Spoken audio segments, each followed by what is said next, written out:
हर खाते में कटौती हुआ। अगर महंगाई को दर देखा जाए पिछले बजट से इस बजट हर खाते में कटौती हुआ और यही बजट से सरकारी खजाना से जो आपका हमारा पैसा है जीएसटी के जरिए हमसे चूसा जाता है जो पैसा वो सरकार की खजाना बड़े बड़े कॉरपोरेटिव को धंधे के लिए लुटा रहा है।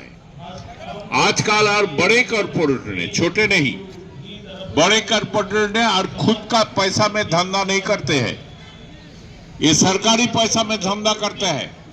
कभी इंसेंटिव के नाम पर, कभी रोजगार बढ़ोतरी के लिए और ज्यादा सपोर्ट के नाम पर सरकारी खजाना बड़े बड़े कॉरपोरेट को तिजोरी में जा रहा है और वही पैसे में धंधा कर रहा है और उसी का मुनाफा वो खुद लूटता है।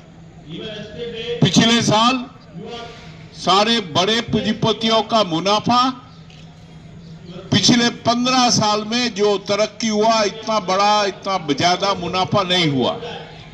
और यही समय के अनुसार देश के आम मजदूरों का रोजगार का स्तर नीचे चला गया। ये मेरा बात नहीं है, ये सरकार के तरफ से बजट के एक दिन पहले जो अर्थनैतिक समीक्षा प्रकाशित किया उसमें यह बताया जा रहा है।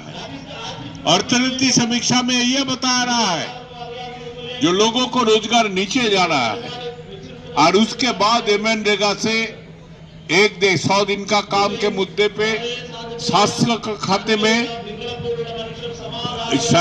शिक्षा का खाते में, बाकी जो आम जनता का पब्लिक सर्विस है उसको खाते में लगातार कटौती करना।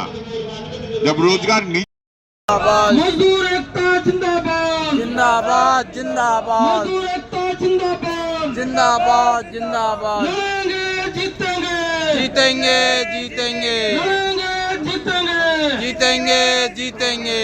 साथियों, इसके साथ ही इस कार्यक्रम की समाप्ति की घोषणा की जाती है। धन्यवाद साथियों। यूनियंस के साथियों से दिल्ली के कि इसको हमारे को इंडस्ट्रियल एरिया और मजदूर बस्तियों में लेकर के जाना चाहिए, क्योंकि आम मजदूर के बीच में ये बात जानी चाहिए जो तथाकथित हिंदू हितैषी सरकार है वो आम मजदूरों के लिए इस मौजूदा बजट के अंदर क्या उनके लिए तोहफा लेकर के आई है और किस प्रकार ये उनके हित में है या अहित में है। ये बात मजदूर बस्तियों में, औद्योगिक क्षेत्रों में, सरकारी गैर सरकारी, संगठित असंगठित सभी के बीच में मास लेवल पे जानी चाहिए। अभी वाम दलों ने भी 14 तारीख से लेकर 20 फरवरी तक, 14 से 20 तक, कॉमरेड शंकर लाल जी, वाम दलों ने भी जो मौजूदा केंद्रीय बजट है उसके जो जन विरोधी प्रावधान है उसके बारे में विरोध प्रदर्शन की कार्रवाइयां तय की हैं। उसको दिल्ली स्तर पे भी हम लोग प्लान करेंगे और उसको लागू किया जाएगा।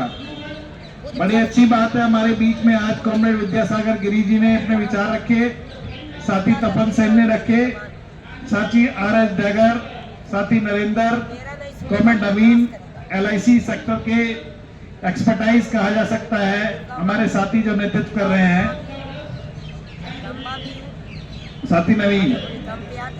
साथियों, भी दिल्ली का कल परसों परिणाम आया है और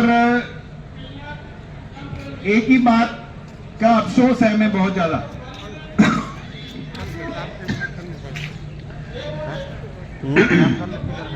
अभी किसी साथी ने बोला भी था, कॉमरेड विद्यासागर ने, कि केजरीवाल तो बीजेपी की बी टीम ही है, तो उन दोनों में आपस में संघर्ष था, हिस्सा बांटी चल रही थी। आज केजरीवाल से कमान छीन करके बीजेपी के हाथ में चली गई है।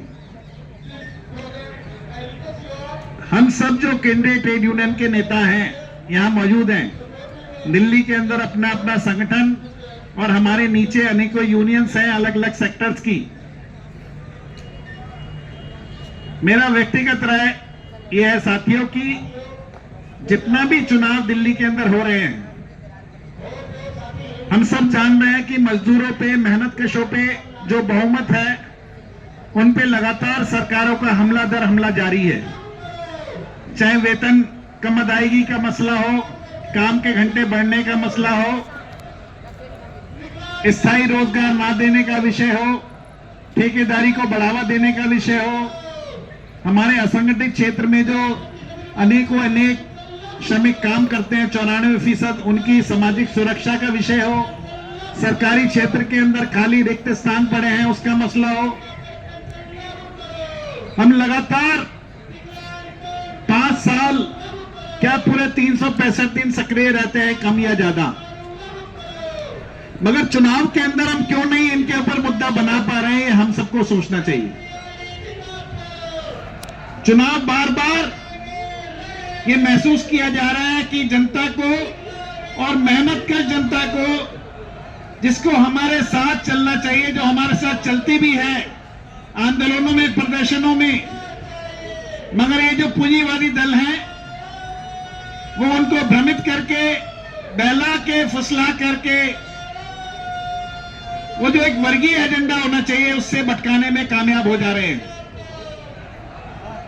तो हम सबके लिए ये एक चुनौती है। अभी सबसे ज्यादा घोर प्रतिक्रियावादी शक्ति भाजपा, आरएसएस दिल्ली की सत्ता में आई है, केंद्र की सत्ता में पहले से मौजूद है। जब आज हम बजट को लेकर के यहां विरोध प्रदर्शन कर रहे हैं तो हम लोगों को इसके ऊपर विचार करना चाहिए कि दिल्ली की राजनीति को, मजदूर वर्ग की राजनीति कैसे केंद्र में लाई जाए, कैसे मजदूरों के, मेहनत कशों के मुद्दे केंद्र में लाए जाए, मजदूरों की सोचन, जो विचारने की जो तरीका है, उनके अंदर कैसे हम अपने मुद्दों को लेकर आ पाए, ये हमारे लिए एक बहुत बड़ी चुनौती है। हमारे बीच में यहां पे मौजूद है साथी बलबीर, अगस्त से उसको काम से निकाला हुआ है, किसी किस्म का नोटिस नहीं दिया गया, किसी किस्म की जांच नहीं बिठाई गई।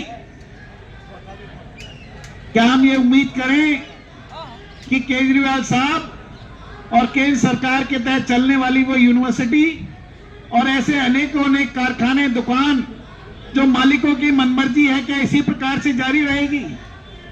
क्या नोटिस देना, काम से हटाने से पहले